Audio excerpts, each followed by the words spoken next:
It's your boys, me and the Prince, which means it's the Prince and Me podcast, episode number, it's number 10. 10. Ty Dillinger is on the goddamn pre-show of Stand and Deliver with Joe Gacy. That's on the pre-show. It is. I love Joe Gacy though, so I'm fine with it. I love Gacy. I love Sean Spears. I love the fact they didn't revert him back to Ty Dillinger. That would have been fucking ass. I would have popped. Yeah, no, I would not have. Sean Spears is such a better name. It's such a better gimmick. But I love the 10. The 10 Diamond Cutter. Bang. Yeah. Fuck that. I fucked up. You fucked up. I fucked up. Yeah. Because let me tell you from my point of view what happened. Let me tell you something. A few weeks ago, I think last week, no, actually like 2 or 3 weeks ago, recorded number 9. 9. 2 weeks ago, I got home. I slept. Did a little other stuff. Woke up on Monday. Went to work. Completely forgot to upload it. Now, I have a good reason for this last time. This past weekend, I got home. I relaxed. Did some other things. And then Monday morning, woke up, went to work, and completely forgot to upload it. And we haven't recorded the last 2 weeks. So that is... Last week you were sick. Yeah. The week before that, what the fuck happened? I was just preoccupied. These past few weeks mentally have not been it for me. But, that's no real reason. It's really just laziness, if I'm being honest with you. See, I am very stressed out this week. Because I can relate, dog. I'm very stressed out due to scheduling problems. By the time this comes out, I'm probably halfway to Philadelphia. Because what we're going to do is the episode that was supposed to come out last Monday. 2 Mondays ago. 2 Mondays ago is when it was supposed to come out. Along with this episode is going to be released on a Friday. Because we want to talk a bit about WrestleMania. And it would make sense to talk about WrestleMania if WrestleMania has already happened. For the episode, so they're both being released on the same day, correct? Yeah. So, full disclosure, for the episode that was released earlier today, where we made predictions, that was filmed 3 weeks ago before they announced the extra 4 matches they just added. And I'd say we got pretty damn close. Yeah, pretty close. The fact that Rey Mysterio versus Santos Escobar was on a fucking Friday Night SmackDown. And they announced it like the day after we recorded it. And I find that to be so stupid because that literal program has been going on for so long, and now it's going to be Rey Mysterio and Dragon Lee. Someone who has nothing to do with the story. It could have been Rey Mysterio and Carlito. That would have been way better. Oh, did you see Carlito's reaction when they? Yeah, he was looking upset. Carlito's going to turn on Rey. He's going to cost Dom. We'll get to that later. Yeah, and it's going to be them versus Santos Escobar and Dominic Mysterio. Which Dominic Mysterio, okay, fine, that's fine, but like it's still kind of randomly jabbed in there. I would have been still fine with Rey Mysterio versus fucking Dominic Mysterio at this point, but I understand why they needed to have Santos Escobar in there, so that's fine. Well, also they're including some more people. And they should have used Rey Mysterio and Joaquin Wilde. I feel like they should have made it like they could have included so many more people. They could have included Joaquin Wilde, Cruz del Toro, Carlito, Andrade, since they just like to insert people in the feuds now. Yeah. They could have used Angel, Humberto. They could have made this like a 5-on-5. Yeah, and like actually like chaotic as fuck. But they already have chaos with the ladder match, so chaos with the ladder match and with the one of the predictions that we got right, which was the street fight between the Testament and Lashley's group. Yes. What the fuck is Lashley's group called? I don't know. It's kind of forgettable a little bit, but it's fine. It's not the official name, but a lot of people just call them the Hurt Profits. Oh, that's such a fucking horrible name. It is. A lot of people just call them that, but it's not official and it's dog shit. Did you see on WWE's Instagram they announced exactly what's going on night 1 and exactly what's going on night 2? I saw it in passing. I was just looking it up now, but I got it right here. Oh, okay, gosh, you want to go over it? Yeah. Because, okay, mind you, for usually when podcasts, We have specific topic, big topic, talk about. This time we decided to shove our dick in it and not care. Yeah, this time we're just freeballing. Yeah. We're gonna start. We're gonna go this way. So we'll just continue from where we just were. Night one, we have Santos and Dominic versus Dragon Lee and Rey Mysterio. Which physically and actually as a match wise should be good. It's just storyline and content wise will be the one to watch. Storyline wise doesn't make much sense. It's definitely not a bathroom break though. It's definitely moves wise they'll be pretty entertaining. Yeah, and I do like who do you think is gonna go over on this? I think Carlito turns heel and costs Rey and Dragon Lee. And then Dominic gets a technical win over his father at Mania. Yeah. So they can still have a lead to 41 where they have the final match against each other. So it still works in that regard as well. So that's why I'm fine. It gives Dominic Mysterio something to do on the card, which I'm fucking happy. It would have been kind of shitty if because I love Dom. Yeah. He deserves it. He's been on every Raw, a lot of SmackDown. It would have sucked if every member of Judgment Day except JD McDonough had something to do on the card except for Dominic Mysterio. And Dragon Lee is like really good technically in the ring. Yeah. And he's been presented pretty decently on SmackDown. But like enough to elicit a goddamn fucking WrestleMania match is kind of wild. This is huge for him though. Yeah. This is Team of Rey Mysterio on WrestleMania. And also it is kind of like signed to the company for what, a little over a year? It is kind of like a passing of a torch. It's a former AEW star that they are actually fully pushing, and it's a pure not pure, because obviously Dragon Lee probably got more popularity elsewhere, but he was an AEW talent. Independence, but as for like mainstream wrestling, he was an AEW guy. And it shows that they could take people that have never been in WWE but have been in AEW and then not hold that against them. Yeah, because that's the thing with Cody Rhodes, but he was from WWE before. Yeah, so like it wasn't the same. Same with CM Punk, so it wasn't the same. What I do like is that like Triple H is so much more fucking open. It's so much more fucking open, and it's less like it is a lot less predictable with Triple H, and I do like that. It's a lot less predictable, and it's a lot less fucking like resentful with the booking. Yes, like especially with the Maxine Dupree fucking thing. It's just like her fucking up, but not him like absolutely fucking like killing her off, like they did the Top Dollar. Yeah, well, I mean, Flop Dollar, Top Dollar, Kuhada, not nada, a lotta. But that is that match. I do not accept Top Dollar hate. You like Francis? I love AJ Francis. You love Francis? I love AJ Francis. What was the fucking one thing with The Rock and Al? It was like, Al? You Al? It's like Francis. What the fuck? Who's Francis? I love AJ Francis. I will not accept AJ Francis. Until I see AJ Francis go over the fucking top rope, how can he be called Top Dollar when he can't go over the top rope? Have you ever seen him do it? I have. No, I have not. Because he fucked it up the one time on SmackDown. That's the only time I care about. Of course.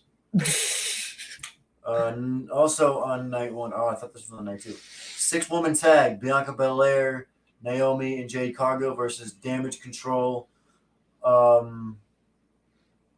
Cool for them. Yeah, I mean, one thing is like context wise, storyline wise, makes sense for Bianca Belair to be in this, and Damage Control because they've been feuding majority of the fucking year. It gives Jade Cargill and Naomi something to do. You got the star power with Bianca and Asuka. Yeah, exactly. Because they had a Mania match last year, right? I believe so. Yes, they did. So it doesn't. So the star power is there, and I begrudgingly say that, like, not out of disrespect for these people, but if there was a bathroom break match on any of these cards, this probably would be. This is one of them.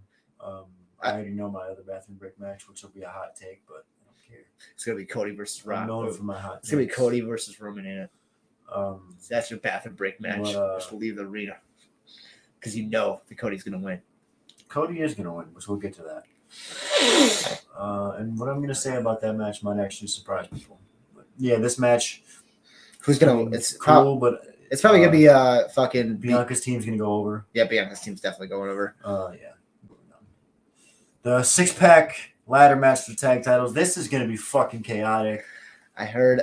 We actually have all the teams now. And it has been made official that it is there's gonna be once one team pulls down one set of titles, they keep going for the other titles. So that has been made official. That is okay. Yes. Okay, so that's good. At least I was told this, and I seen it on Twitter the other day. I had an alternative fucking like method to do it, which is that I heard this off of a reel, mind you. R-Truth pulls down the Raw tag titles and thinks that he's won. I seen this too. I like this. That's what I thought they were going to do. Did you hear the rumors? Well, let's just go over the teams. It's going to be New Day versus Judgment Day versus DIY Day versus Awesome Day versus Awesome Truth, DIY, and then Grayson Waller, Austin Theory, and then New Catch Republic.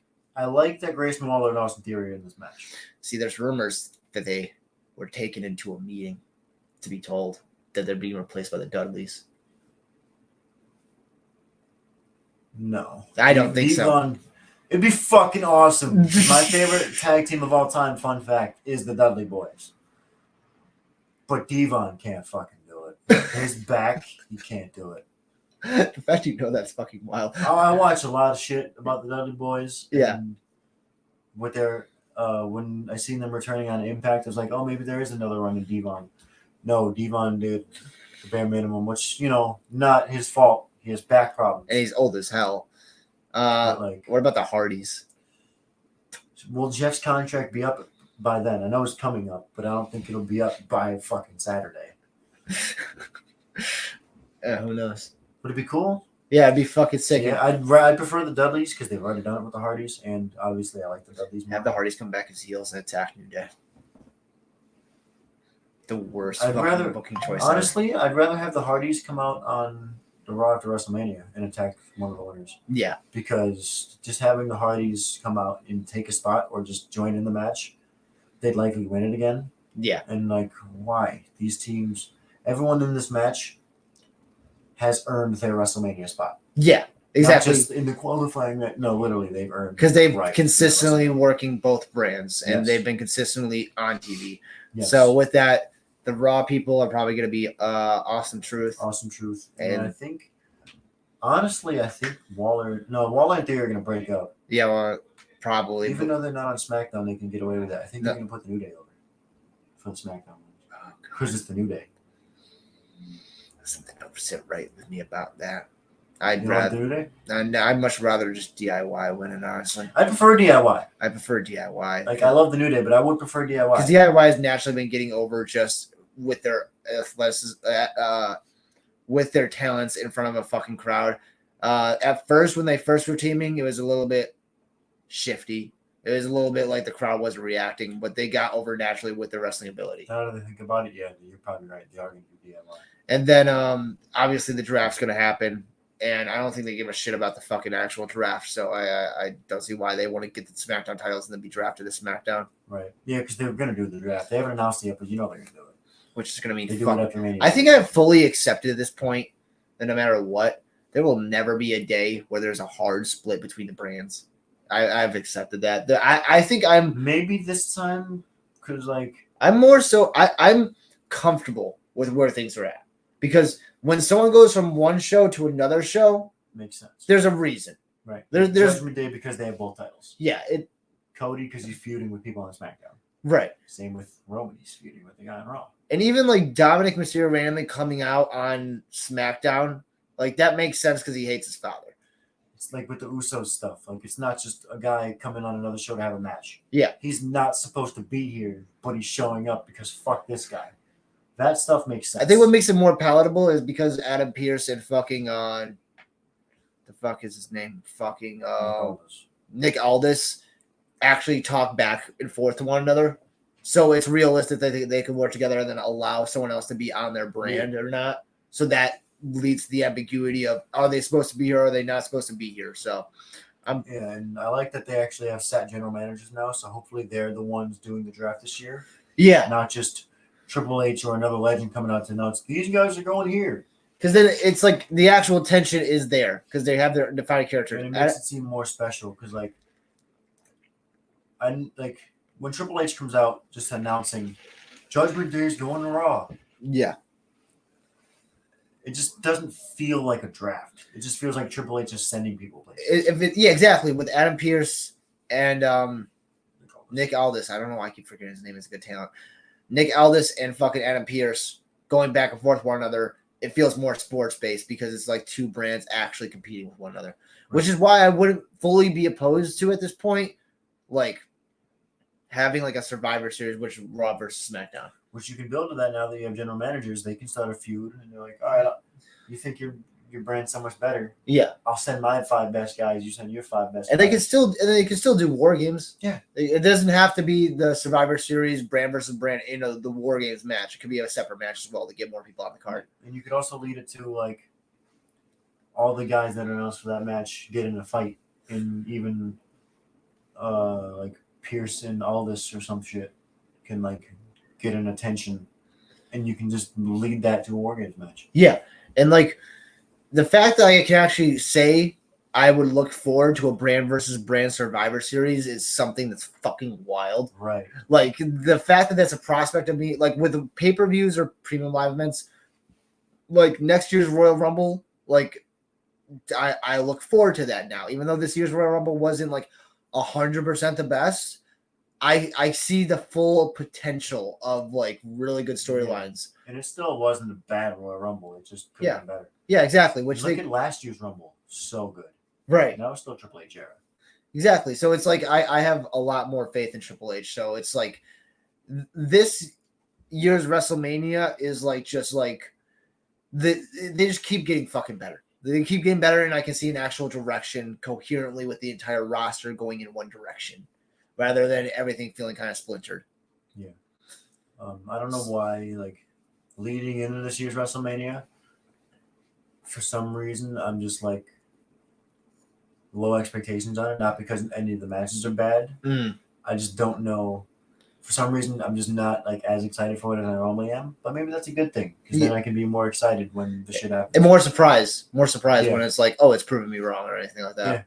Yeah. And I'm not saying anything bad about this year's by my low expectations. That's just I don't even know why I have low expectations. I'm just not excited. Yeah, which is it's overall a good show. It's overall fair to it's fair to the what you get out of the product, and everyone's what they get out of the product is different. Yeah, and it's good to have low expectations. You'll be more pleased in the end. Oh dear God, Jesus Christ! Pause. Fucking. I don't even catch that pause. I don't want to. Jimmy versus Jey Uso. And we've talked about this match fairly because we already knew it was going to fucking happen. Yeah. We see Jey going over, and the feud's been built pretty decently, despite the fact that might be a hot take, but I don't think the Usos, they have great acting skills. They have amazing acting skills, but when it comes to promo game, it's not like on point. It's like they get the crowd behind them. They're able to say what they need to, but they're not the best on the mic. Yeah, they're not the best. Like, they're not the worst. Right. There's a lot worse on the roster. It's just that with a brother versus brother stipulation, the match itself is going to be good, and even the storyline itself is good. It's just with the brother versus brother stipulation, there could have been put like a lot more emotions put into the actual speaking of it. But how they've set it up, it's good. It's not bad. It's good. I think. Go on. I think it could be. I just think it could be better. That's my only thing. But the actual match itself. Yeah, I think these kids have been putting this together since they were like fucking 5 years old. Had to have. So it's like clear as day that it's going to be something fucking special. This could be a show stealer for at least for night one. It's definitely something that I'm looking forward to.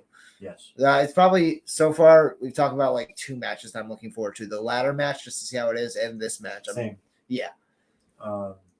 Honestly, like I feel like because he needs it more. I feel like Jimmy should go over because he kind of just needs it more. Like. Because they're giving Jey all the attention, main event, Jey Uso, all these title matches. They're not giving Jimmy really anything. You know what it is? For me, it's the trauma of the 50-50 booking era, where it would always be one person wins one match, another person wins the other match, and then the other person wins one match, and the other person wins the other match, feud done. Like, at this point, I want them to just double down on Jey's success. Because Jimmy can recover. Because Jimmy's character is it's a clown. It's a clown. Like it's funny. You see, like it's even in the promo pic. If you see, it's like Jay's wearing the yeet shirt and Jimmy's wearing the no yeet shirt. It's like he's a clown. But that's not bad. That's just his character. Like ever since they broke up and Jay went to Raw, Jimmy has been presented as a fucking clown. So for him to go over on Jay, it doesn't seem right. But I can see why you would say that. I can completely see why They're you would gonna say put that. Jay. It still makes sense either way. They're gonna put Jay over. Yeah. I just feel like Jimmy could benefit from it more. No, exactly. Because I mean, Jay's been given like he's felt upper to mid card to main event, while Jimmy has felt still in the tag. Yeah, Jimmy's felt like tag low mid card. Jay is like you said upper mid card low or main event. Yeah, exactly. Either way, it's gonna be fucking good. And I know Jay's gonna win. Not mad at it. how many super kicks do you think there's going to be in this fucking thing? Young Bucks match. Just the only difference is this will actually be good. And they actually sell it. Right. Yeah. Sami Zayn and Gunther. And when this was initially called, it was like I wasn't exactly looking forward to it. I didn't think they could really do anything that much to get me into it, but there, Sami Zayn and Chad Gable had this one of the greatest fucking things ever. It was like this cinematic thing of Chad Gable pushing Sami Zayn to become better, and it was actually filled with drama. It made my fucking eye ducts fucking wet up for a second. It was Chad Gable pushing Sami Zayn, and then when Sami Zayn thinks like, okay, I could take a break, Chad Gable comes up from behind and fucking chokes him, and then like Sami Zayn like taps, and then Sami's like, what was that for? And they get into an emotional moment, and then Chad is like, I told you I didn't think you could beat Gunther because I knew that's what I needed to say. You do not have the hunger in you like you did with last year's WrestleMania. Yeah, the only thing I didn't see any of that, but it sounds fucking great. I'm probably gonna watch it when we know this. Honestly, you should. All I seen was a backstage promo where just Chad goes, "You can't beat Gunther."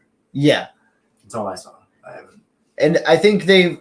Well, I feel bad that Chad kind of got cucked out of this match. It looks like it's gonna lead to something good for him, though. Yeah, exactly. Like now they've. It's now Otis and Akira Tozawa in the tag division rather than Chad Gable and Otis, meaning they want to push Chad as a single star. And I don't exactly feel like, trust me, man, I could have been a lot more pissed off. I could have been a lot more mad about anyone replacing Chad Gable, but Sami Zayn is like maybe one of the only people I would have been fine with. Like if they replaced like Chad with LA Knight, I'd be more pissed off. Yeah, because Sami Zayn feels more right because he's had some interactions with Gunther in the past. And Sammy's a guy and a character that it's hard to not root for him. Yeah, exactly. Which those are the best characters. Yeah. And like we would be a lot more pissed off if Sami Zayn had nothing to do on the card. I would have found a better place for him, but like this is not. I would have been really mad if he wasn't on the card. Yeah. I'm glad they found. Like at least with Gable, it can somewhat make sense and lead to something. Yeah. Like, and it kind of adds to the story they're doing with Gable and makes someone like me, who didn't want Gable to win, now root for Gable more. With Sami, I don't feel like that would have worked if they left him off. Yeah. Because like with Chad Gable, he's still establishing himself. With Sami Zayn, he main evented last year's Mania. Right. If he was off the card, then we would be a lot more pissed off. Right. So, yeah, no. And it's like literally I did a full 360 with the segment I talked about. That made me do a full fucking 360 because before I was like, but that thing of just like, if they had just ignored the Chad Gable thing, if they had not inserted Chad Gable into this at fucking all, like it would have been a lot more of a rough road to get to this fucking match. But again, tactical wise, we don't even need to say, but this is gonna be a fucking amazing match. Yeah, this also could be like I feel like between this one and the Usos for match of the night. Yeah. The only reason I said the Usos because I thought this was on night too. I just hear. I heard people talking about the idea of Chad Gable turning heel. And turning on Sami Zayn, and it's just like that doesn't seem right. I think you can do that, but I think you have Gable win the title first. Yeah, exactly. And then Sami tries to congratulate him, and well, fuck you, dude. Yeah, because they can lead up with that promo that they did. They have so much emotion that they can lead into a SummerSlam match where Chad Gable beats fucking Sami Zayn. Yeah, like even like no matter who wins this, you can see Gable taking a title from them. Yeah. If Sami beats Gunther, cool. You can lead to Gable taking it from Sami at SummerSlam. If Gunther wins, you can lead to a triple threat at SummerSlam where Gable takes that title. and you don't even have to pin Gunther. Yeah, which would be, dude, if they were to do that, that'd make it so, like... That'd be win-win for everybody, because Sammy can take the pin. Sammy doesn't need the win. It'd be Gable's moment. He finally gets his title, and you protect Gunther to move him to the world title still undefeated on the main roster. And storyline-wise, it does make sense, because while Gunther looks down at Chad Gable, he kind of looks down at him and it's like, you can never have this title because you're not good enough. Doesn't even necessarily even need to beat Gunther himself. He just needs to get the title off of him to fuck with Gunther a bit. Right. And it wouldn't even be a shortcut for Gable to pin Sammy because it's fucking Sami Zayn. Yeah. Like we said, he main evented WrestleMania last year. And Sami Zayn may have had a bit of a losing streak on the last half of this year up to a month ago. But like, they've made it, Sammy himself has made it so that beating him is a big deal. Just with the bloodline storyline, he gave himself that much prestige. Yeah. And I'm not sure whether or not I like, it's good for like critique, but the idea of someone's hot or someone's fucking cold, with Triple H's booking, it requires fucking patience. And I'd only see someone as being purely cold and not treated the best if I don't see them on my fucking screen. Right. If they're completely off my screen, but they're 100% fucking healthy and they're not being presented in anything, then that's a fucking issue. But Sami Zayn was still consistently wrestling. Even if he was losing, he was still on my screen wrestling. And that's what you need to keep someone going, is to show them wrestling. Right. Rhea Ripley, Becky Lynch. I don't know. I've heard speculation that this is the opener for night one. I don't know why the fuck I feel this way, but like, I don't feel this match. I don't get why. So you know how when we recorded 3 weeks ago, I said Rhea should win, but Becky will win? Yeah. I've completely flopped. I want Becky to win, but Rhea's going to win. You think?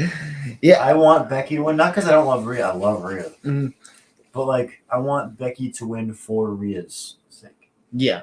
Because it would make Rhea look stronger to lose to Becky rather than lose to somebody else. Because there's a lot of stars in the women's roster. Unless you wait for Charlotte Flair to come back, there was no bigger star in the women's division than Becky Lynch. I'd much rather have Becky Lynch win the title from her than fucking Charlotte Flair. Exactly. I don't want Charlotte Flair to take it from Rhea. I know she's going to win another title, but I don't want her to take it from Rhea. Like, what is, just a slight aside, like, what is the rehabilitation for a Charlotte Flair?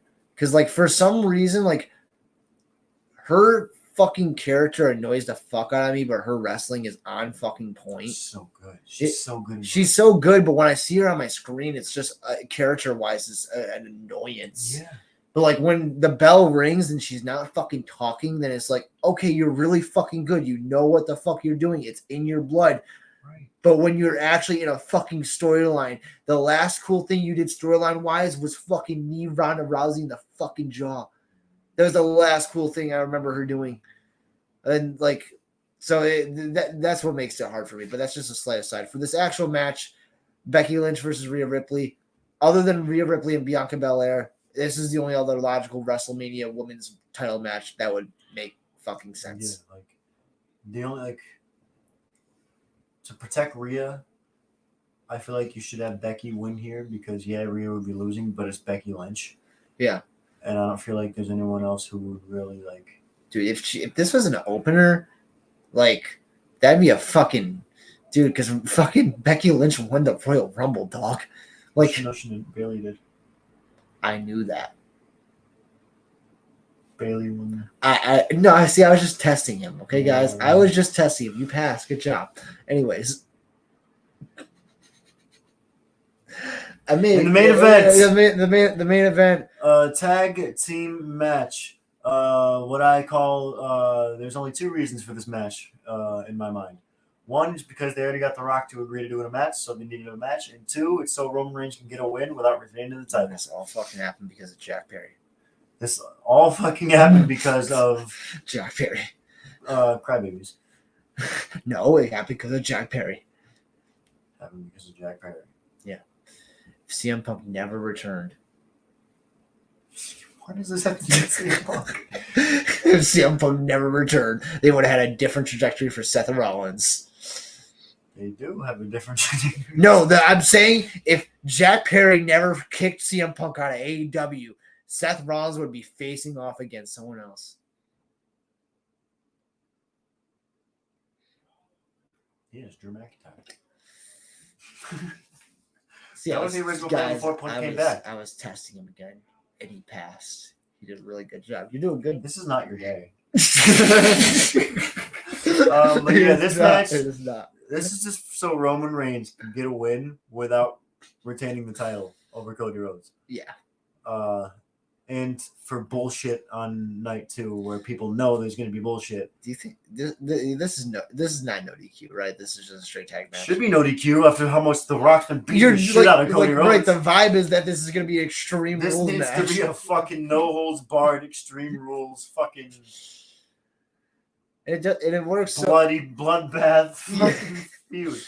It works so well because it's like Seth Rollins versus Roman Reigns, so that has in itself its own details. And Rollins and Reigns aren't even really feuding. Rollins is just helping Cody, but Rollins and Reigns are just naturally connected for life. Yeah, exactly. Naturally intertwined, and they're good fucking wrestlers, and I don't know. Something about this just feels so fucking right. Just to see the graphic of these two teams fighting off against, even without context, these people are like the fabric of what makes like the most popularity out of WWE right now. This. I don't want to call it the biggest tag team match of all time because none of them are technically tag teams. Yeah. I hate the term biggest tag team match of all time, but this does have the most star power in any other tag team match in history, I think. Yeah, because like when you think about WWE being hot nowadays, like you think of these 4 people. Like you can't really think of a lot of other people. Like sure, you can make an argument for LA Knight, you can make an argument for Sami Zayn, but like these are the 4 that are on the fucking top, and they're able to make a storyline that involve them all enough to make this fucking match. Right. So the interest alone of like seeing Rock return and wrestle and see how he does is interesting alone. Then you have Cody Rhodes going after Roman Reigns, which was spouted from last year and built up, maybe not the best, but still built up throughout the year.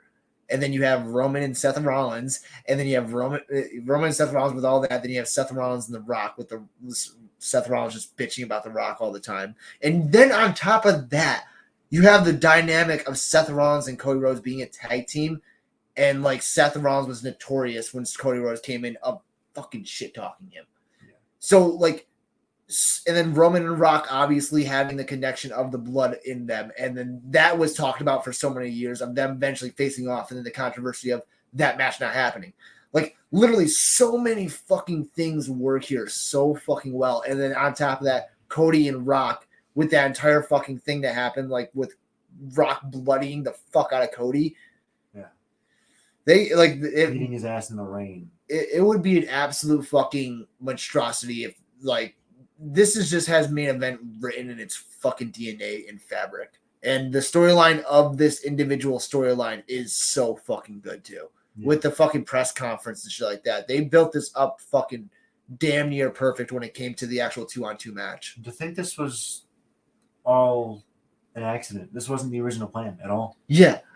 And it's the best fucking thing in WWE right now. It's the best thing in pro wrestling right now, I think. Yeah, because it has professionalism in it. It has Triple H's booking of changing on the dime to like suit where the audience is going, a week to week type of fucking like booking, but at the same time long-term booking, but willing to change long-term if it makes fucking sense.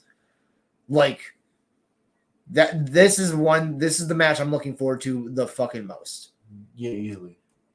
And it's kind of weird to there's 2 things that's crazy about this match. When you have a world heavyweight champion in the match and he's playing 4th wheel. Yeah, deadass. And then also the fact that the night 1 main event, like once this happens, it's just night 2 is just what's the right words I'm looking for? Like This main event feels more special than the night 2 main event. Yeah, and yeah, exactly. Like I can see that because it has more people involved, but it also has way more, like, not stakes, but a lot more fucking interest into it. Drama. And yeah, exactly. And it's gonna make for a perfect main event that will lead into night 2, which I guess we'll compare the cards after we go over night 2. But like the night 1 card is really fucking good. And just the fact The Rock is wrestling again, like, yeah, it's the fucking Rock. I love his current character. I Right. love his current character. All right, so night 2, 6-man tag street fights. Which you did have. It was the Final Testament versus the Testament versus. Yeah, it is Final Testament. It's the Final Testament. Mhm. Final Testament versus the Hurt Prophets. I hate the name so much. It's not even a real name. It's probably not. I think It's not. They I don't know call it's. it. I know it's On something TV, else. they just call him Bobby Lashley in the Street Profits. I know because I remember a graphic of their new name, but I don't remember what the fuck it is.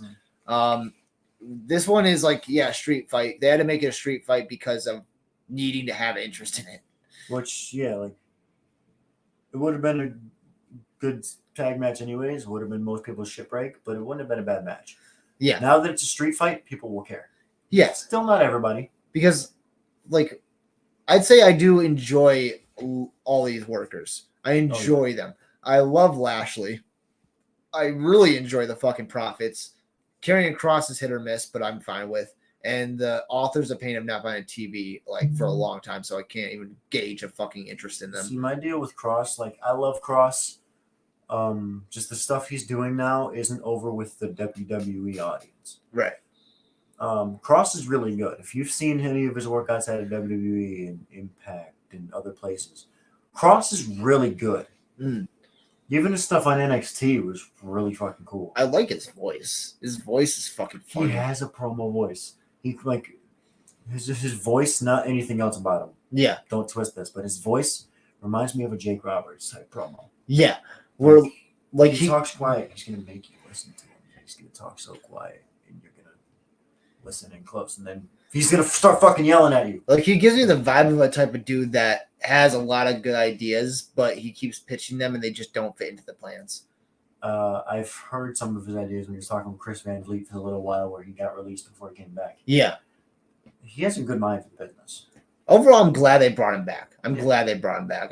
Because his first run on Raw, no one deserves that. Yeah, it was no one fucking deserves that. Especially because that's when he was on top in NXT, and that's when people actually cared about Cross. And they put a fucking goddamn, like, I they don't even know. They turned him into a knight. Yeah, Like, and they had him lose to Jeff Hardy, and it was like on his Raw debut as the NXT champion. Adam, at the same time that Adam Cole was calling him fucking boring and saying that he was all glitz and glamour. Like, it just did not look good for him at all. Like, you never want to do a promo and say, you're boring, you're the shits. I'd say why the fuck do I care to watch you wrestle this guy if he's the shits? I think Karrion Kross, yeah, exactly. And Karrion Kross was the last example of a bad NXT call-up, I think. Yeah. Like, it's not even his fault. Yeah, exactly. So, I mean, I'm way more happy that he's in this position, and this match is one to look forward to if they allow them to go out in the fucking crowd. This is something that no one would have ever, like, imagined, but, like, him and the AOP actually fucking works, and it looks cool as shit. Yeah, no, really. Like, before they returned, like, just the idea, because I knew they were on the roster, just the idea of them being together made sense to me. Yeah. So I'm happy that they actually followed through, because I'm assuming they heard the fans' comments and stuff like that. Like, this would be a cool fucking team, and they actually set them up together. And I love the Authors of Pain. They're fucking good when they get, like, when they're given the chance to work, like their NXT run. Holy shit! Yeah, and both these stables have had that vibe of people that, like, dream stables that people have wanted to be made. Yeah, like, in stables that just work, even if there's people who, like, didn't even think about these guys being a team. It just works. I'm just trying to think of what is the Achilles leg of the actual storyline. Like, where did it go wrong when it came to actually building this match? I don't even think this specifically went wrong. I think just they either did it too early, or there was a big chunk where there was just nothing. I think it's because it was purely it's storylines that are like, purely based off of the physicality of attacking one another rather than anything said They on the got mic. to the physicality too quickly. Yeah. Like there should have been a little bit more build up. I mean, I didn't catch the week to week fucking promos of this, but like I feel like there was no real like high moments that I can remember other than them just attacking each other. Yeah, literally all I can remember from this feud is just them fighting. Mm-hmm. So like, which is why it also makes sense for it to be a street fight. Like I would assume Lashley and the Profits are probably going to go over. Lashley and the Profits will go over. I wouldn't be mad if the other team went over because I feel like they'd benefit a lot. But no, Lashley and the Profits are going to go over. And it's fucking Bobby Lashley. Also, because there was like the weird storyline of Profits losing a match and Lashley then being like, okay, we should just fucking quit this. And then that was never really addressed and they just kind of naturally got back together. So like they need to have a win. Right. Like, and it would come, I don't want to say full circle, but like it would make sense because if he's yelling at him for losing all the time, then they go to WrestleMania and they just lose again. Like, then that's kind of the gimmick done. Because I don't even think they've really done many 6-man tags since then. Yeah. And the Profits have not been all that like they haven't done much in the tag division at all. Like they're fucking great though. Like yeah, exactly. That's what like I remember like a year back or so when everyone was like Montez is the fucking breakout star and he's gonna win the US title or something to that extent. Dawkins took that shit personally. Yeah, exactly. Dawkins has stepped up his game like crazy, and he wasn't even bad before. I love Dawkins. Obviously, I love Montez. If they would ever split, which I think it's a stupid fucking idea to split these two ever. Yeah. If they would ever split, they'd both be fine. Yeah. I see them doing something like the fucking New Day did, where they break up, but like they're on different brands and they're still cool with each other. Yeah, they don't break up. They just like drift apart. Yeah, like it was like, hey, I'm gonna do this thing, you do that thing. See ya, and they come back maybe a year or two later in team. Yeah, but they can both win a mid-card title. That'd be fucking cool. Like they both separate ways and they're cool. Tez wins the IC, Dawkins wins the US, and now they're facing out a Survivor Series. Yeah. Like that'd be fucking that'd be sick because I feel like these two have good fucking chemistry.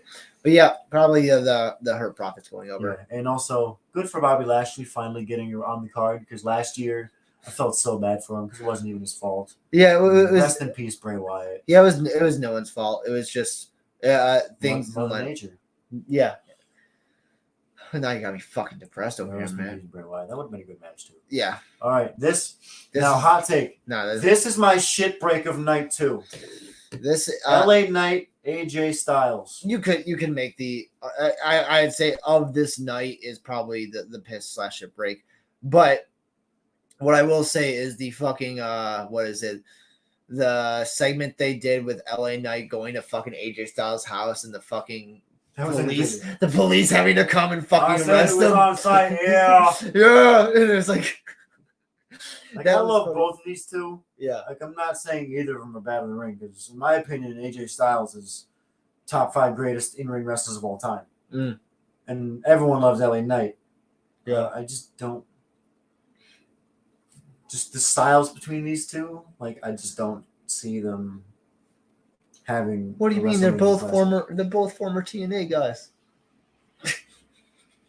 Not at the same time. Not at the same time. I don't. But that's the thing with me and kind of LA Knight in general. Like, what wrestling style do you genuinely think fits him? He wrestles like Steve Austin. Yeah, that's fair. But like, he's a brawler. And then who does AJ wrestle like? AJ is a fucking. He's a wizard. AJ Styles.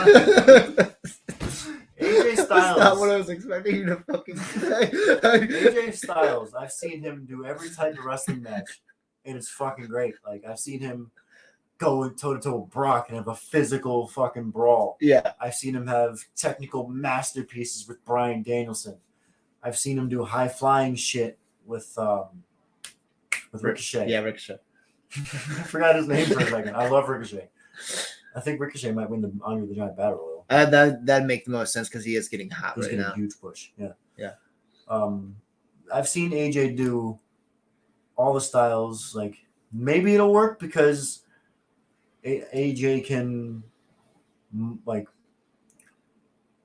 I'm so bad with words. Well, no, you're gonna work around someone else. Yeah, and he can. Like he worked around Undertaker really well. Yeah, and he can maneuver. He can maneuver his type of wrestling to any other type of Taylor. wrestling. You get tailor his wrestling. Yes. Thank you. Yeah, tailor his wrestling to other people. I'm stupid. Okay. No, you're good. No, you're good. And again, I'll say there's been two highlights of this feud, which was me dying laughing when AJ Styles randomly ran in the Elimination Chamber, started fucking whacking him with a goddamn He beat chair. the shit out of him. Like he doesn't the normal come in and hit your finish on him. Yeah, He beat the fuck out of him. So that stuck in my fucking mind, which is good, and the fucking police thing stuck in my mind. What I thought was fucking hilarious, the Dean Ambrose spot where he's the fucking cameraman. Yeah, AJ Styles looks at turns around, boom, and they fucking fight. Like that was funny. So like, I like the feud. I just don't feel like this doesn't feel like a WrestleMania match to me. This feels like a Fastlane or a Backlash match. I can see. It feels like a B show pay-per-view match. I can fully see that. Though overall, I probably see LA Knight going over because LA Knight needs it more than AJ. Yeah, because also if AJ wins, it won't. It actually might hurt LA Knight. Like yeah, it's AJ Styles, but LA Knight loses every big match. Yeah, and I think besides the one he was teaming with John Cena. Yeah, and I think that would hurt him more, and it also like. And it won't hurt AJ. AJ doesn't lose much. What are they doing with AJ? They're doing nada. You know they're going to lead LA Knight to some sort of title. Yeah, it's probably the U.S. title. Yeah, at this point, I don't even want him with the world title yet. Yeah, because it's probably going to be fucking obviously Cody winning it, and then that's probably not going to be taken off him for at least like 6 months. Yeah, I feel like if the earliest Cody would lose it is like SummerSlam, like Randy Orton. How far is SummerSlam in between? 4 months. 4 months. Yeah, I can see that. But if that's the right guy, like Randy Orton. Yeah. Heel. But yeah. Anyway, next match. 3-way U.S. Speaking of Randy Orton, U.S. title 3-way. Logan Paul, Randy Orton, Kevin Owens. Now, the feud. Kevin Owens and Logan Paul's feud kind of ended. They started Logan Paul up with Randy Orton, and then they reinserted Kevin Owens. You know why? So Logan Paul can keep the belt without Randy Orton getting pinned. Kevin Owens was put in this match to eat the pin from Logan Paul. Which is fine by me, because it's Kevin Owens. How did it fucking start again? How did the Logan Paul and Kevin Owens feud start? Was it Kevin Owens won the U.S. tournament, and Logan Paul the whole time on commentary was just making fun of him because he's Logan Paul. And Kevin Owens being Kevin Owens is like, "Fuck you, dude." Like, yeah. See, you look have a really good fucking memory. Like my memory's good. I don't watch this shit, but when I see it, I remember it. Yeah. So the highlights of Logan Paul and Kevin Owens was obviously like Kevin Owens fucking finally punching him in the face at fucking Royal Rumble. Even the one on SmackDown where Logan's just talking. Bam! Oh shit! And then the highlight between Logan Paul and Randy Orton is Randy Orton RKOing KSI and then fucking pouring Prime on his dick. That was. I thought this is very good. I thought for a second I had a fucking trauma that you had a Prime in your hand. I was about to slap the shit out of Prime downstairs. Of course you do. Drink Prime. And so yeah. Again, this is not the only reason it's a WrestleMania match is because of the star power. It's Randy Orton. As much as people don't like Logan Paul, he's a big star. He's a draw. Yeah. And Kevin Owens made him into WrestleMania the last 2 years in a row.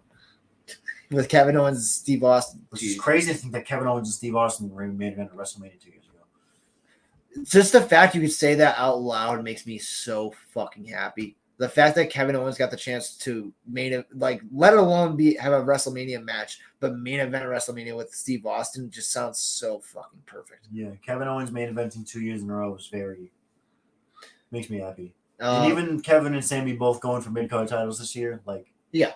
If anything, it just elevates the titles. Yeah, it does. This is going to be a really good 3-way. Like I said, Kevin was added just for Randy to take the pin. Yeah. Or for Randy to not take the pin. Right. But it don't matter. It's going to be a good match. Also it's so reassuring because I'm not going to lie. When I watched the Elimination Chamber match, I was genuinely fucking terrified of Randy Orton. And him being actually scared the shit out of me. His selling is so fucking good because I was in damn near tears halfway through that match because I'm like, is he really this fucking hurt? I was sitting on the couch watching with my grandmother. I woke up right before this match started. During Kevin Owens' entrance, I turned on the TV, so it's perfect. My grandmother was awake because she's the one who woke me up for the show. late, but she woke me up in time for what I wanted to see. And we're watching this match, and she says to me, because she doesn't know much about wrestling, but she says to me, she goes, Randy Orton's really hurt. I'm like, no, he's not. He's just selling. She goes, no, he's really hurt. And then as the match goes on, I'm like, I think you're right. It scared the shit out of me. So yeah, it's the fact that he's obviously booked for Mania tells me that he's not really hurt. But it's also Randy's gotten us twice with that now. You remember the knee one with AJ Styles like 5 years ago? Yeah. So like Randy Orton as like master fucking class, fucking top tier. Randy Orton is my favorite wrestler in WWE right now. I've said that. Just because he's so good. He can take you on a ride for a match without doing the flips and bullshit like the Young Bucks. Because you don't need to do it. It's cool, but you don't need to do it. And at the end of the day, it doesn't matter. And I genuinely think it's crazy because, like, I genuinely think Matt Riddle is part of the reason why fucking Randy Orton fell back into love with wrestling. Because, like, beforehand, he was still a good wrestler, but he was kind of on autopilot mode. He didn't give a shit. He said this. Yeah, and when he met Riddle and actually worked with him, he fell back in love with it and then had genuine good times, which leads to his passion being reignited. And you can tell everything Randy's doing now, he's having fun with it. Yeah, exactly. Dumping Prime on KSI. Which just, that fucking saddens me because a part of me liked Riddle a lot. I love Matt Riddle. And it just sucks that it went the way that it fucking did because I can imagine right now we're talking about Randy Orton and Riddle going against like someone for the tag titles or them facing off against each other. Yeah. Like they were going to lead to. I thought they were going to lead to Riddle turning on Randy. Yeah, no, that would have been the logical fucking go. That would have been a logical go. But Randy would need to get healthy, and Riddle could not keep up professionalism. So it is what it is. But yeah, Logan Paul is probably retaining this title. And honestly, God, I'm gonna say something really kind of. It's like a bit inappropriate for like a podcast, but I don't really fucking care. We're uncensored. The only reason I didn't like Logan Paul, like the crypto shit, him scamming people, that is a fucking dick move. It is what it is. Fine. I was just under the assumption because I heard a lot of him potentially messaging minors. And that is the only reason why a part of me is like, I fucking hate him. But like I had a conversation with my younger brother and it's like, oh no, man, those were just fucking edited. And then I looked it up and it's like, there's no substantial proof. And it's like, now it's just my vibe of what I feel about Logan Paul. That's a bit tainted from that. But like, him as a wrestler is good. Again, that's why really good in the ring. That's why I said it was potentially inappropriate for a podcast, but it was just my genuine feelings on it. Yeah, I don't think it's inappropriate. Yeah. Bailey and Io Sky, which is actually really, it's been built up pretty perfect, honestly. Because when the first show that was booked underneath Triple H was Bailey, I believe, forming Damage Control. I believe it was of SummerSlam. I think SummerSlam 22 in Nashville. Yeah, and it was them forming this, and then naturally over time, Bailey. You could kind of hint that they're going to turn on Bailey. And I knew that Bailey is a good wrestler and I love her heel persona, but I was really unsure about her as a fucking babyface. But when they did turn on Bailey, that shit fucking hit me in the heart. And I don't want her to keep the gimmick, but just for WrestleMania, for a special entrance, I want her to come out with the fucking... Yeah. With the... What are they called? The inflatable tube man. The inflatable tube man. And the old song. Yeah. One time only, WrestleMania. There's another song I want to return later on the card, but yeah, no, this again, technically they both should be good. I can see why it's obviously of night 2 is not the main event. I can see why it's not the main event. Well, yeah, because the main event. Oh, this isn't the main event. This is not the main event, but still going to be a good match. This is going to be really good. I said earlier about night 1 potentially being opened by Rhea and Becky. I I've heard this is also the main event or the opener for night 2. Which would be Drew McIntyre versus Seth Rollins, which would be absolutely perfectly fine by me. I swear to God, one of these fucking days they need to fucking bring back Broken Dreams. I have that shit on my It would have fucking... made sense. I feel like they were gonna do it at WrestleMania 36 if the world didn't shut down. Yeah, but I think if anything, it makes sense now more than ever. As a heel in this heel run, I don't know. No, I feel like you should come out with it after. Well, no, Broken Dreams is a heel song. It's a fully heel song. It's like, I dream broken dreams, I make them come true. Talking about CM Punk and about fucking Seth Rollins. The reason I'd say I don't think you should come out with it here, you want people to boo Drew and cheer Seth. If Drew comes out with that, they want McIntyre because everyone loves it. I love it too. But you're going to deal with it either way because the idea of Drew McIntyre winning the world title in front of a crowd is going to get people behind him.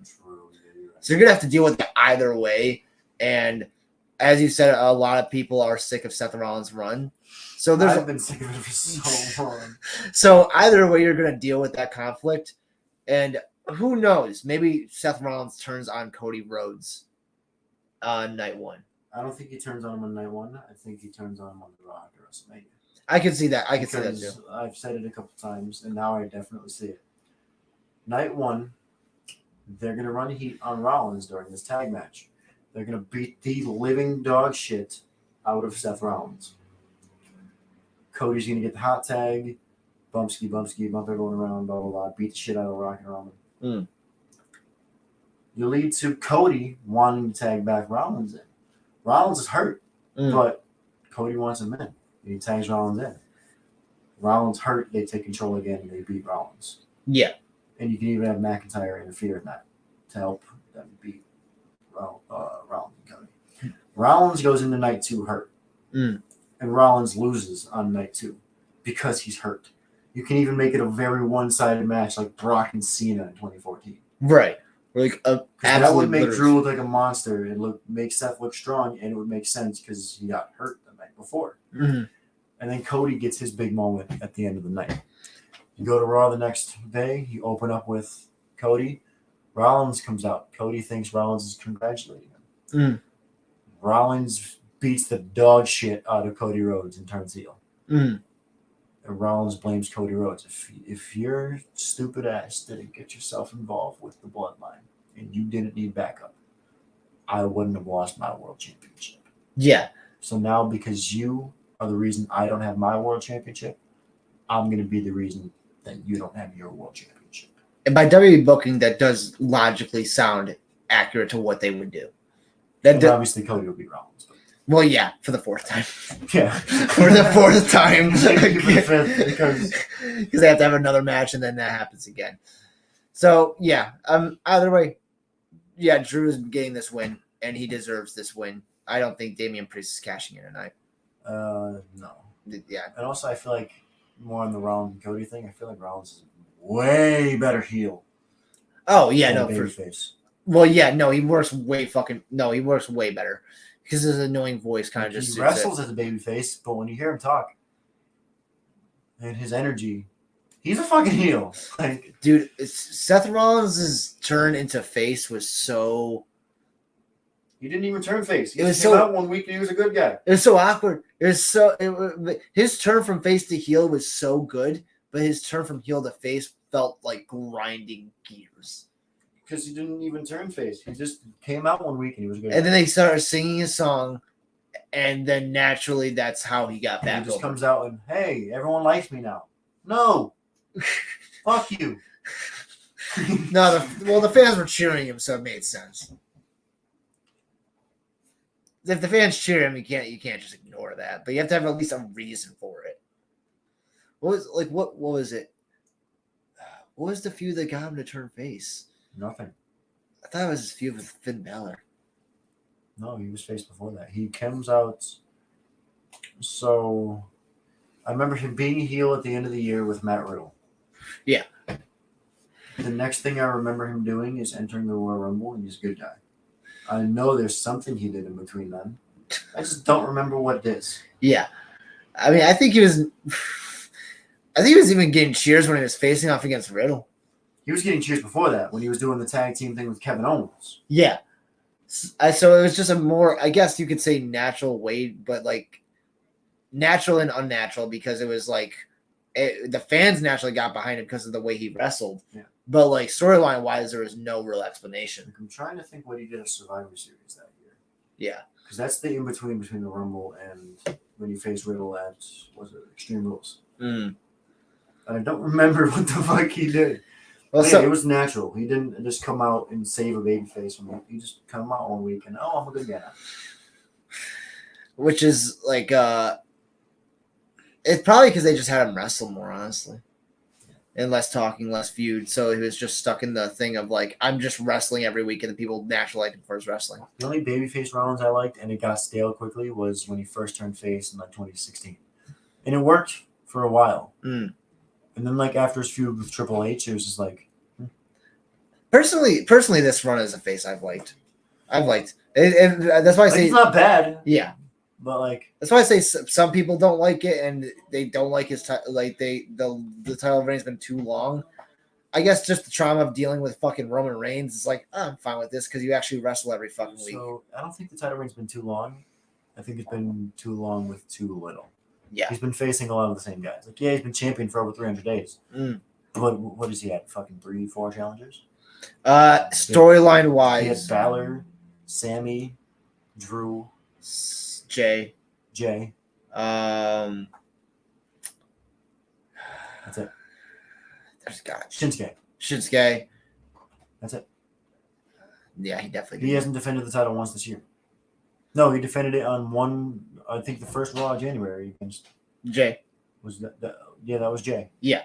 So but he's definitely, the defenses are a whole lot more frequent than Roman Reigns, and that not this year. Technically, Roman Reigns has defended it more times this year than Seth Rollins has. Who do you? No, he defended it the same amount of times. When was the last time that Roman Reigns defended the Royal Rumble? The Royal Rumble, more recent than Rollins. Oh yeah, that's what. Oh yeah, more recent than Rollins. Against more people, so technically more people. And also, Roman did one house show. Yes, I think he did. I think he did. It was the fucking. It must have been the fucking one where they're in the. Fuck's the building called? The big ass building. Oh no, that was last year. Never mind. Okay. But yeah, what's the big building that like everyone was talking about? It was like CM Punk's first match back against Dominic Mysterio. MSG. That was all last year. Okay. I got the time confused on those. Okay. But yeah, it goes against more people. It was more recently than Seth Rollins. It was on pay-per-view. Nah, man. Seth Rollins. Better champion than Roman Reigns. No, not even close. Yeah, no. As a heel? Rollins is a heel in 2015. I hope that I want to see Cody Rhodes as heel. Not soon, but I want. They won't. But it'd be more interesting than the same shit every week. It's going to probably be in 2025, 2026. No. Here's where I throw people off. Is this the main events? Oh, Cody Rhodes. Hey, man. Cody Rhodes and Roman Reigns. Has to finish his story. Want to know something? Oh, aren't you gonna be upset? You want to know something? Oh no, aren't you gonna be upset since I finished your story? Yes. Oh, okay. Oh.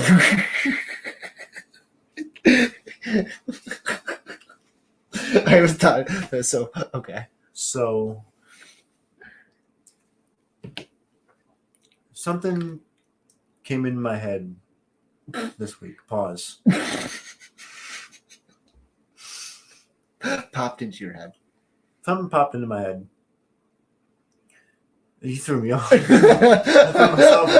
sorry. I couldn't help it. I could not help it. It was just I just heard the words. Go on. With this whole Rock beating the living shit out of Cody Rhodes every week. Like a man. Even for someone like me who is not a Cody Rhodes fan,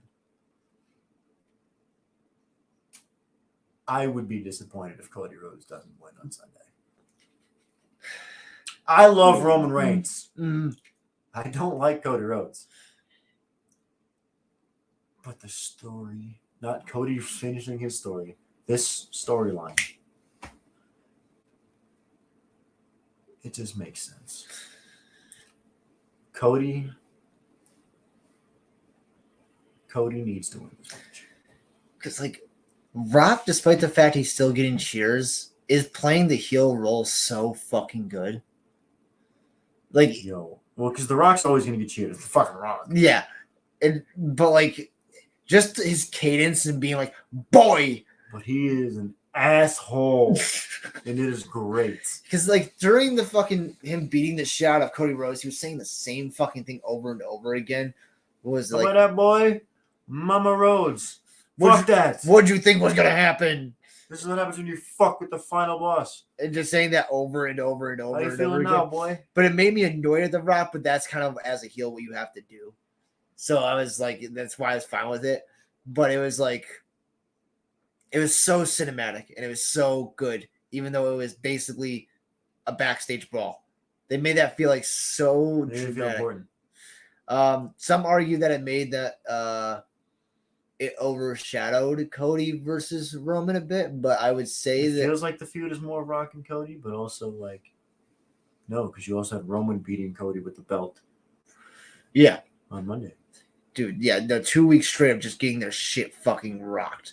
Like booking wise, like, yeah, no, Cody has got to win this. Like they've done so like I was saying a couple weeks ago, make me care about Cody. Don't make Cody look like a Superman coming in every match, because then eventually you're not going to care. And this one, he looks like he's in trouble. He looks like he doesn't. There's nothing he can do. That's what it looks like.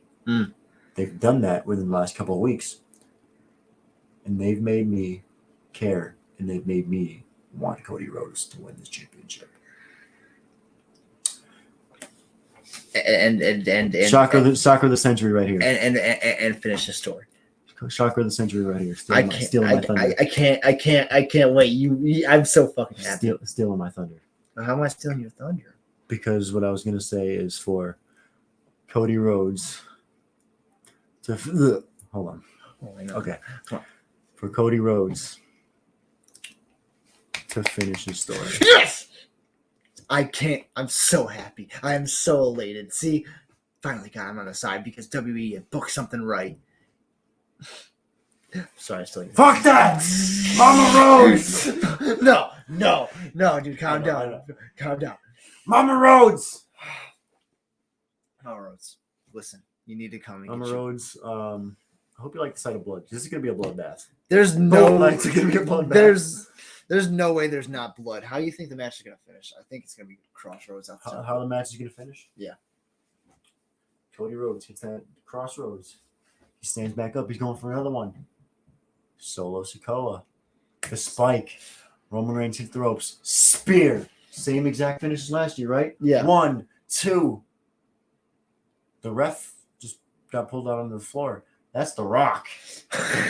The Rock is going to cost Roman Reigns. And how I just like the idea.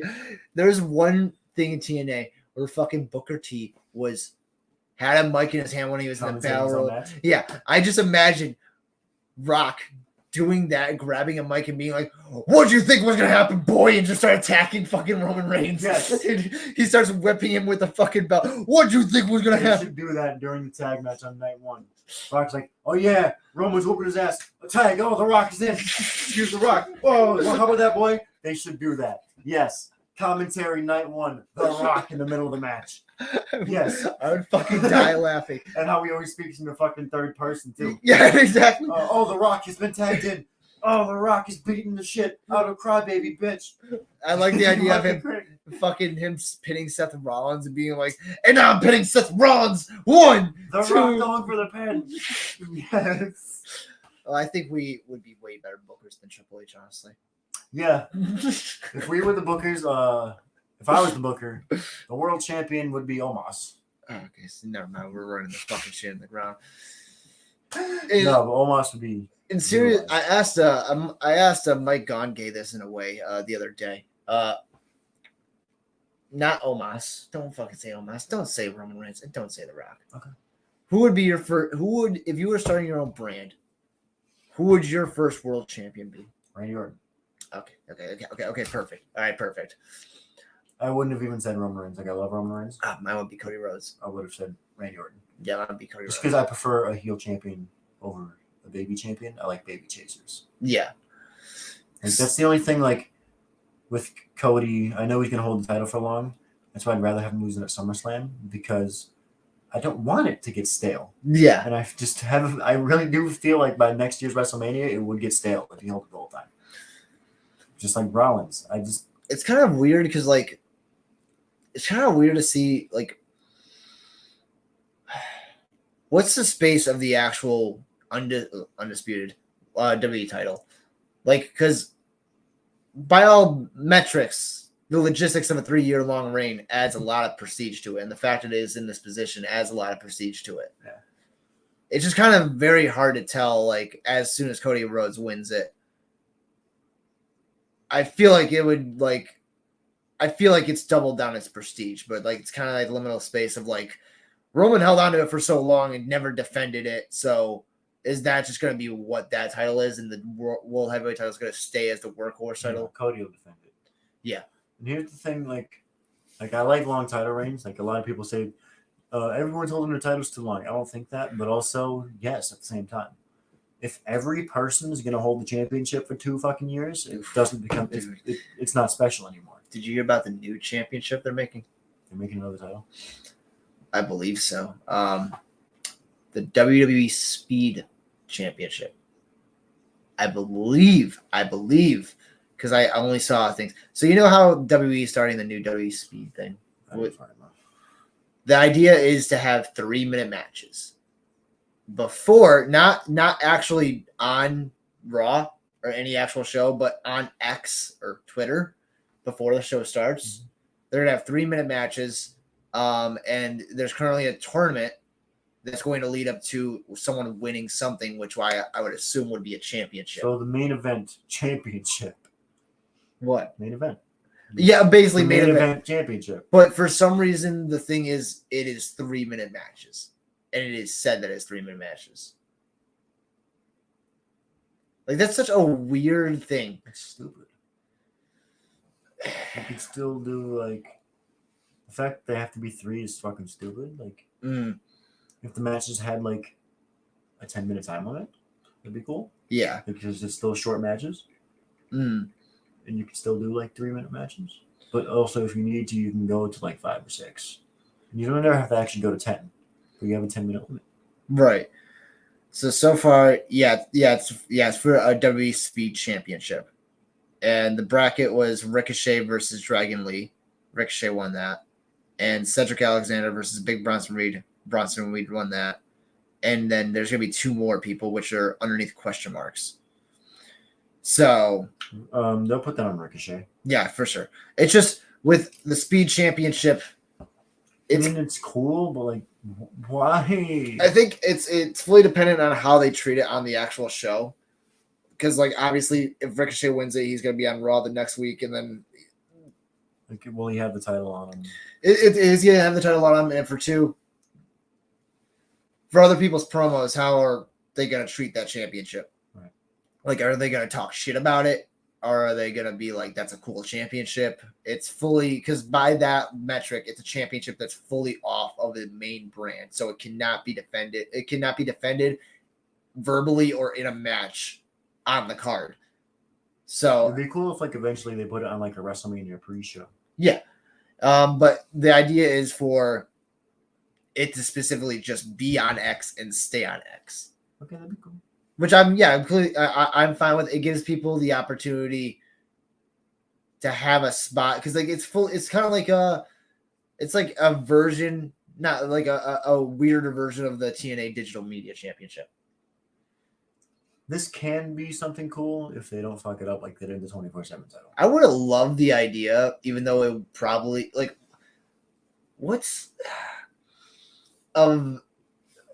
I don't even know how that go over. Is if they, instead of having this on X, they just did it on Twitch. That'd be fucking cool. Like a Twitch live stream. That'd be sweet as fuck. Yeah. And it doesn't. But the only issue is with WWE on TV, that specifically makes a profit to justify having a venue to sell out. But then again, the tickets would be enough for that. I mean, yeah, like they did the mixed match challenge, and that was fully on social media, and they still did it. So yeah, no, on Twitch, that would be fucking sick as hell if they had the tournament on there. I prefer Twitch, honestly, because. But yeah, it would eventually still go back onto X because it has to be 3 minutes, which I don't really understand. I don't understand Dragon Lee losing in 3 minutes and then going to Mania. Then going to WrestleMania and team with Rey Mysterio. Yeah, exactly. Like that's like okay. I guess I have to actually see the matches to justify whether or not it's like worth it or not. But I can imagine because with TNA when they had the X division, they gave the people like 5-6 minutes, and people would be like, "All right, that's not enough." But when you actually saw the 5 to 6 minute matches, it's like, holy shit, these guys are really fucking good and trying to cram as much shit in as this possible. So I can get that vibe off of this. Yeah, it can be something cool, but it can very easily turn into something stupid. So exactly, you just got to be careful with it. Exactly like how 205. Like 205 was cool, and then very quickly became nothing. Yeah, it became an Enzo Amore show and pack, then, and then the 24/7 title was cool for a little bit. Until they fired fucking Drake Maverick. For like that first year, it was pretty fucking cool. And then turned into fired Drake Maverick and then stopped using Archer. And then COVID hit. You put it on Rob Gronkowski, and then it just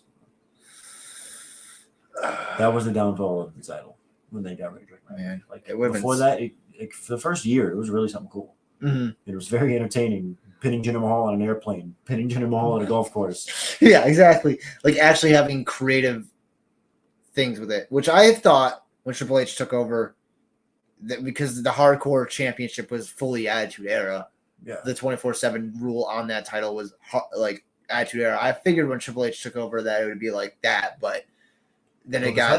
Didn't it get taken away before the Triple H era, or was that after? I think it was right in the beginning of the Triple H era. I think it was thrown away by Nikki Cross. It was. That was right in the beginning of the Triple H era, wasn't it? Yeah. So maybe Triple H was just got on the books and was like, this meant. Oh, yeah, because I feel like he was more worried about fixing the rest of the WWE than just worrying about the 24/7 title, which good, he should be. And it's kind of hard because, like, it's not like for a 24/7 title you want it to exactly look good. I mean, the Hardcore title looked like fucking dog shit. It was horrible. But it worked. Yeah. It's a cool title because I think the Hardcore title only worked because it committed to looking awful. With this 24/7 title, it looked like there was a slight effort put into it to have it at least there was effort put into the Hardcore title.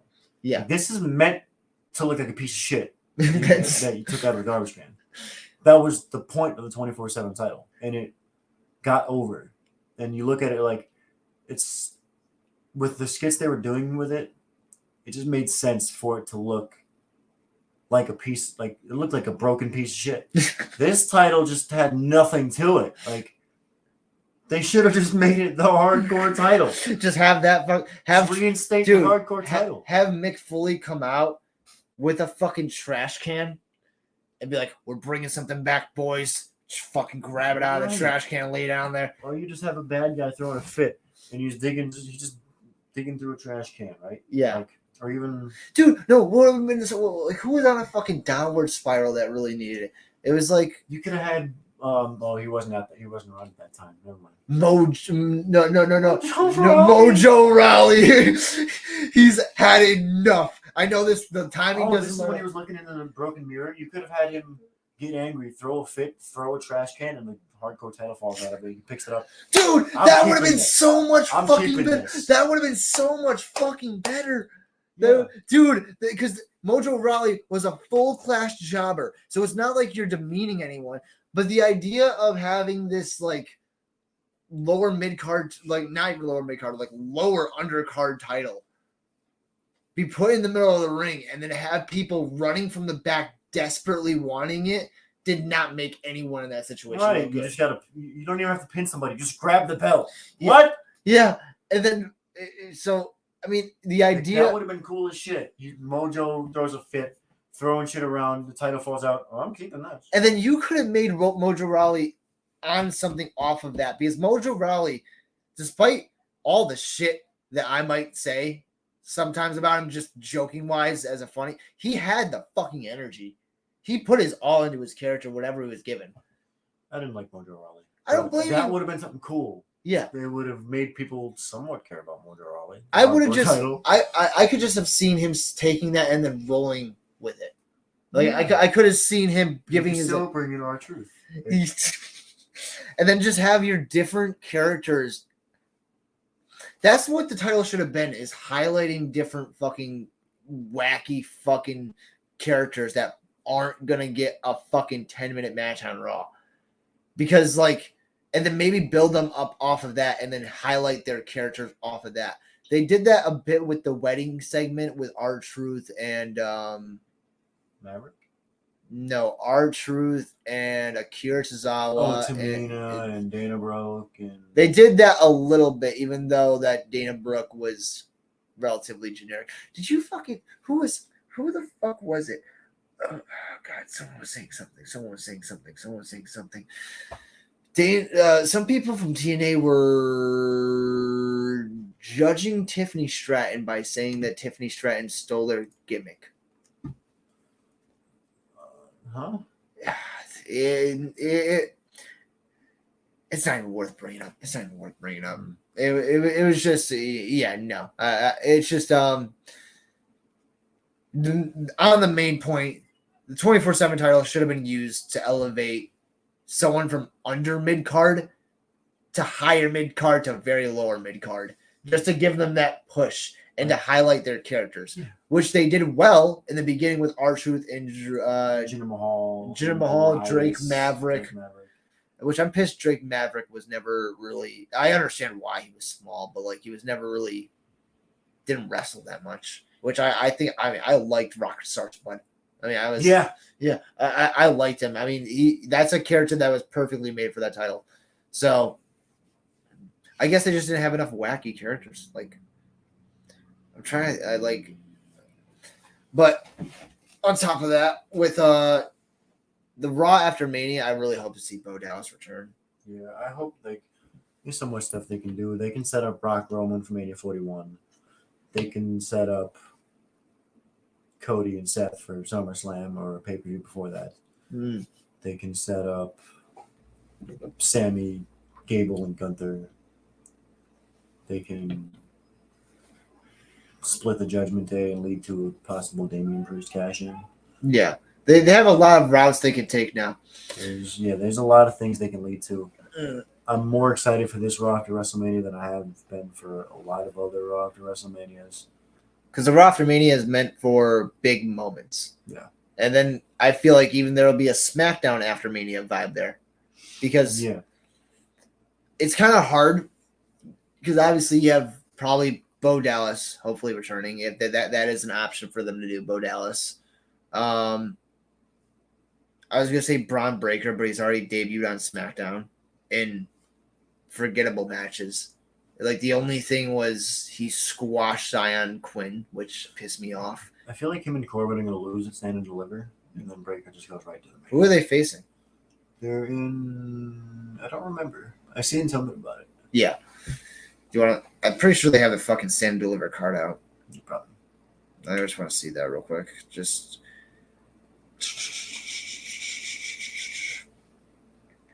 Because I'm going to watch that too. That's on Friday, right? Or is that on Saturday? Saturday morning. Saturday at I think noon or 1. Dude, thank fucking God. Because Saturday I have off completely.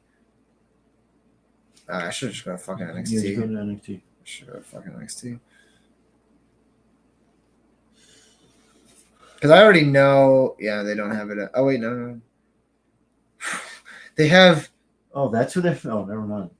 They have Braun Breaker and Corbin versus. Axiom and Nathan Frazier. Never mind. I thought they were facing somebody else. I seen a promo where it looked like they were facing somebody else. You have that illustrious Shawn Spears versus fucking Joe Gacy in the pre-show. You have what was that? Obafemi, Josh Briggs, Dijak. That should be good. despite that, I mean, mostly for Dijak. You have this is a 6-woman tag. Is it a 6-woman tag or is it a 6? Oh, it is a 6-woman tag. I know one of these people in it. I know 2 of them. There's JC Jane. I know JC Jane. Let's see. There's JC Jane, 2 random women, and Thea Hale and 2 random women. Okay. And then I'm pretty sure it's gonna. Who's Ilya facing? Ilya's facing. Ilya has. It's like a non-main event feel. Is Tony D'Angelo. Yeah, it doesn't matter. What the fuck? And then the main event is going to be fucking Carmelo and Trick. You and also Trick, have Valkyria and Roxanne. which will be a good match. Yeah, that'll be good. Might be. Yeah, that'll be good. And then Lexus King has nothing to do. Good. How could you say good? How could you say good? What, you don't like Brian Pillman Jr.? I like Brian Pillman Jr. Not Lexus King. I love Lexus King. I like Brian Pillman Jr. But anyways, Yeah. I don't know what I'm looking for on that. I was confused as well. Do you want to go over? Do we have to? We could if you want. It's really up to you. Actually, yeah. I mean, yeah. It's been an hour and a half. I think we filled it.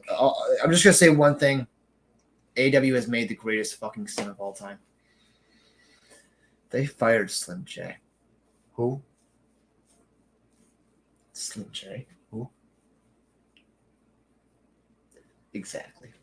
But anyways, it has been a beautiful, wonderful, perplexing, and amazing show. I have loved to see all of you, and I hope to see you all next time as well. Is that all you have to Close it out in a different. I don't. Something new. Okay, gotcha. Close it out in a nice little way. No, I did say that Cody Rhodes will finish his story. Yeah. But that doesn't change the fact. Boy! Dude, no. You want to take Dude, no, calm down. the fucking title. Mama Rhodes. This one's for you. Dude, just calm down. It's not that deep. It's not that deep. Mama Rhodes. Dude, it's not that deep. Dude, we've been over this. This is what happens when you fuck with the final boss. It's okay. It's okay. It's understandable. I understand why you're upset, but it's gonna be okay. Okay. Are you recording me? No, I'm not. No, I'm not. Why would you? This looks like he's recording me. I just wanted for my safety. I got the vibes that you were very upset, so I just wanted to make sure you're fine. Okay. I just wanted to get. I'm just fucking with people. Okay. All right. Good. So, I have a real outro. okay. Go on. And I'm gonna leave it with this. All right. This is the last time you'll ever hear me say this. This weekend, it's time for Cody Rhodes to finish his story. Hell yeah. I love you. I love you guys so much.